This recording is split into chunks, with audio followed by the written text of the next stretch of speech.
Well, Congressman Steve King, glad to have you with us back in Northwest Iowa, and it's always a pleasure to be able to sit down and visit with you a little bit. And since we are at Ag Outlook, let's start off our conversation talking about agriculture a little bit. The nature of agriculture right now, how does Washington play a role in what happens in the agriculture world? Well, it looks to me like we did finish a pretty good farm bill just last summer. That was a long endeavor, probably 3 years of toiling in the trenches before we were able to get something out on the floor. And when we got it out on the floor, it failed, and we had to go back to the drawing board and finally got the farm bill to conference. I was one of the conferees. I wasn't completely satisfied with the product of that, however, but we held together a good risk management program. That was the essential component, and so that gives us, at least producers, an opportunity to manage the risk through a good crop insurance program and the other programs that came with that. It's just being implemented now, and so far I'm not hearing a lot of complaints, so there's a chance we did a pretty good job, but we won't know till we look back on it from 5 years of history. That's the Farm Bill, but there is much other going on in agriculture.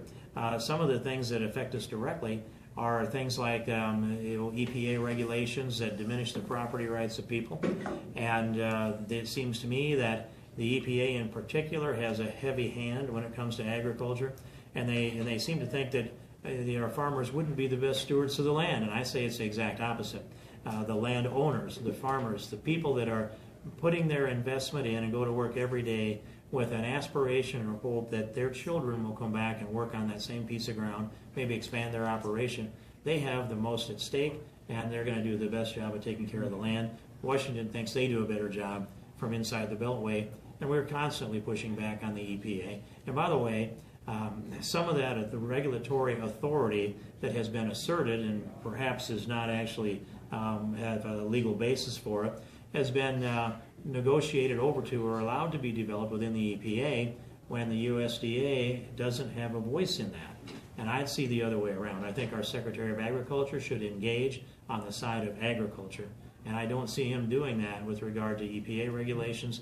And it seems as though the Department of Agriculture has moved its focus to some degree from agriculture to trying to grow the small communities. And in doing so, taking their focus off of agriculture, it starts to bring more of the urban interest into what's driving the USDA. And I'd like to see it be driven by ag interests, production interests, profit interests, so that we can maintain the profitability in our family farms. I don't want to see a more vertically integrated agriculture unless it's driven by technology and motivated by legitimate business interests. I don't want to see it designed by the government. What are the challenges with bringing the agriculture into line with the foreign markets right now? Is America on a level playing field when it comes to its agriculture relationships in foreign markets right now? Well, the one example would be the ports on the West Coast that are in slowdown, shutdown because of a labor dispute of the longshoremen has gone on for months. And that's stacking up freight out into the Pacific Ocean, and it's keeping a lot of our products that are agriculture export products from being shipped over to places like Asia, especially off the West Coast. So I would say that our access to their markets is being inhibited by union struggles of longshoremen on the West Coast first, and then getting access into those markets is difficult. I think we are holding up our end of our negotiating treaties. I don't know that they are. They are constantly coming up with trade protection complaints that are driven by their producers in their countries. I want to see smart trade. I've long been a proponent of free trade, but at first it must also be smart. And that means that if they want access to our markets, we need access to their markets. And if we've always gotten there, if every legitimate nation state in the world allowed open access to American products into their markets in exchange for them being able to sell here, we wouldn't have this stress and the imbalances in the marketplace. Instead, those prices would shift on a regular basis, just like our grain markets do, and we would see that the competition adjustments would be made in comparative advantage that Adam Smith wrote about. I would go to that with something called free/smart trade.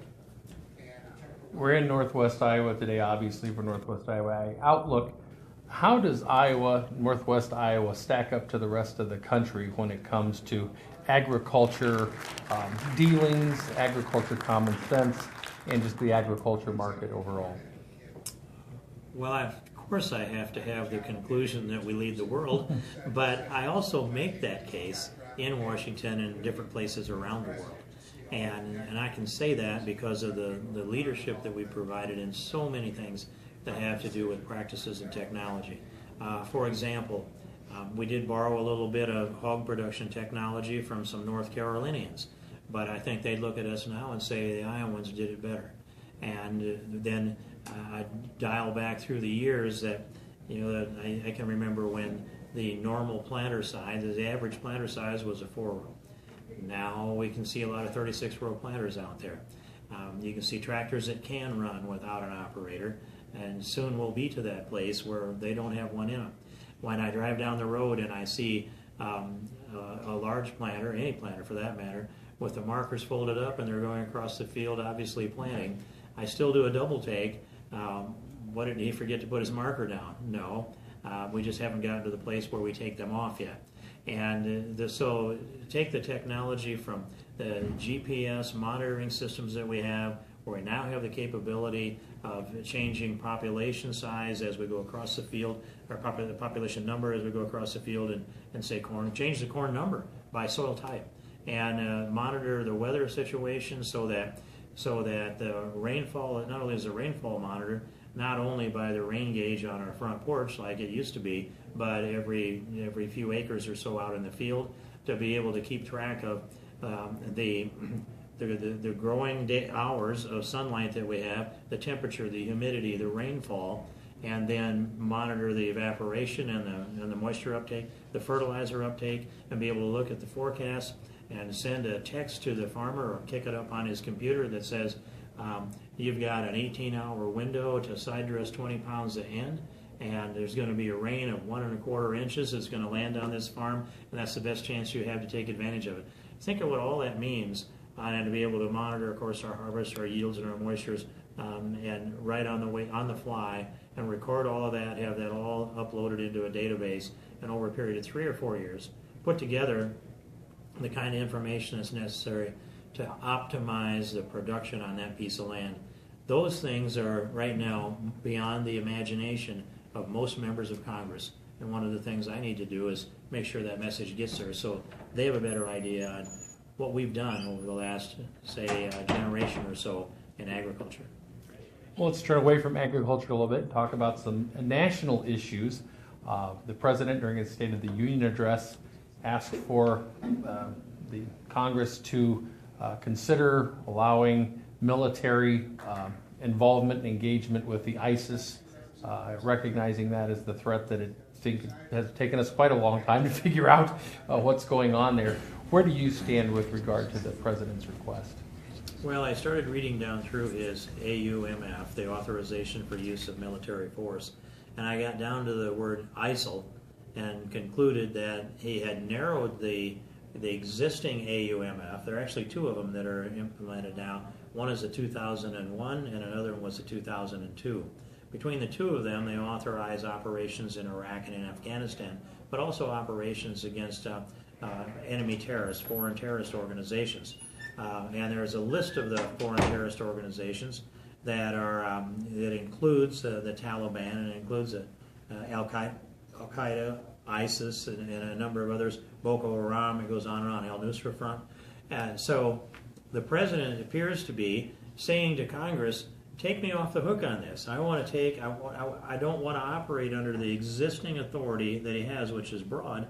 He wants to operate under a more narrow authority, which would focus on ISIS. He says ISIL.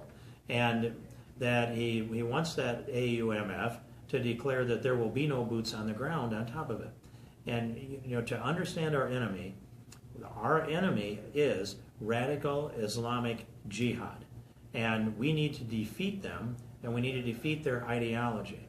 It isn't going to be enough to set the target up to be Syria and northern, eastern, or northern western Iraq, instead, and argue that herein resides the majority of the ISIL people, and you want the authority to fight them whenever he feels like it, I guess. Instead, as I want to see it expanded. And so I've actually written my own AUMF, and we are prepared to bring that out. It may or may not be under my name, but we need to target the enemy this way.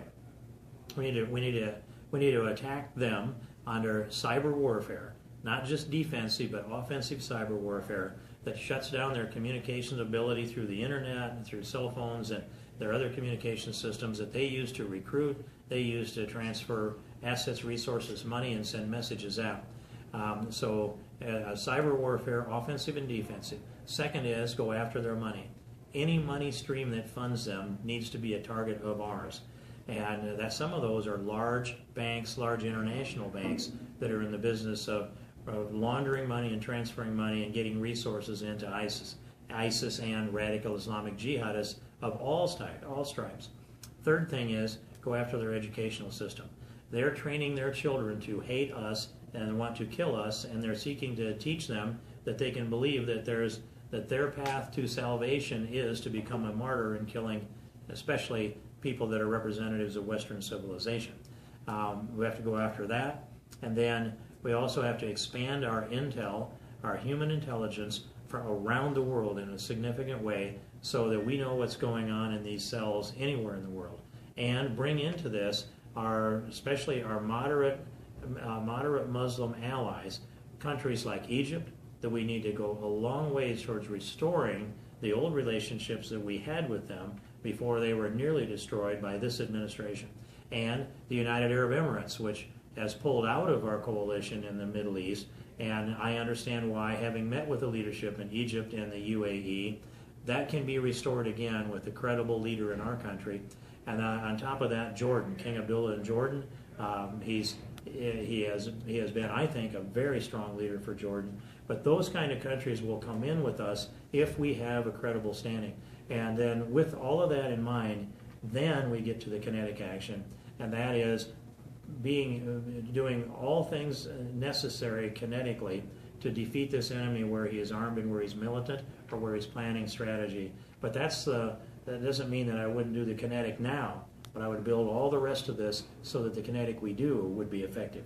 And that's how I would go about this. And by the way, I would bring the Kurds in on this in a big way.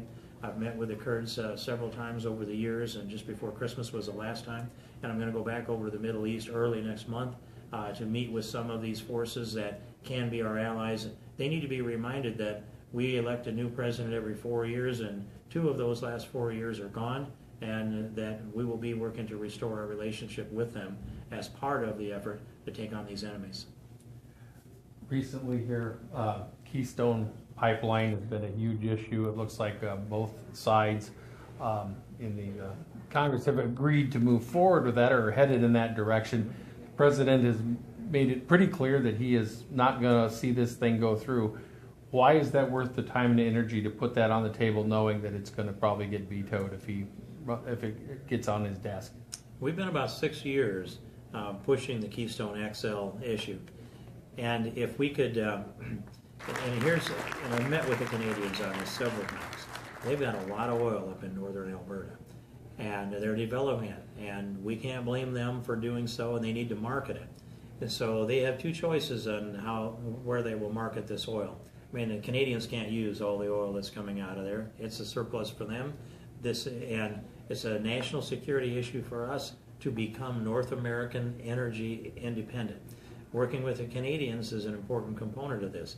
And so we either buy that oil from the Canadians or they build a pipeline west to the Pacific Ocean, and then that heavy crude oil out of northern Alberta goes on super tankers across the Pacific Ocean to be refined in China.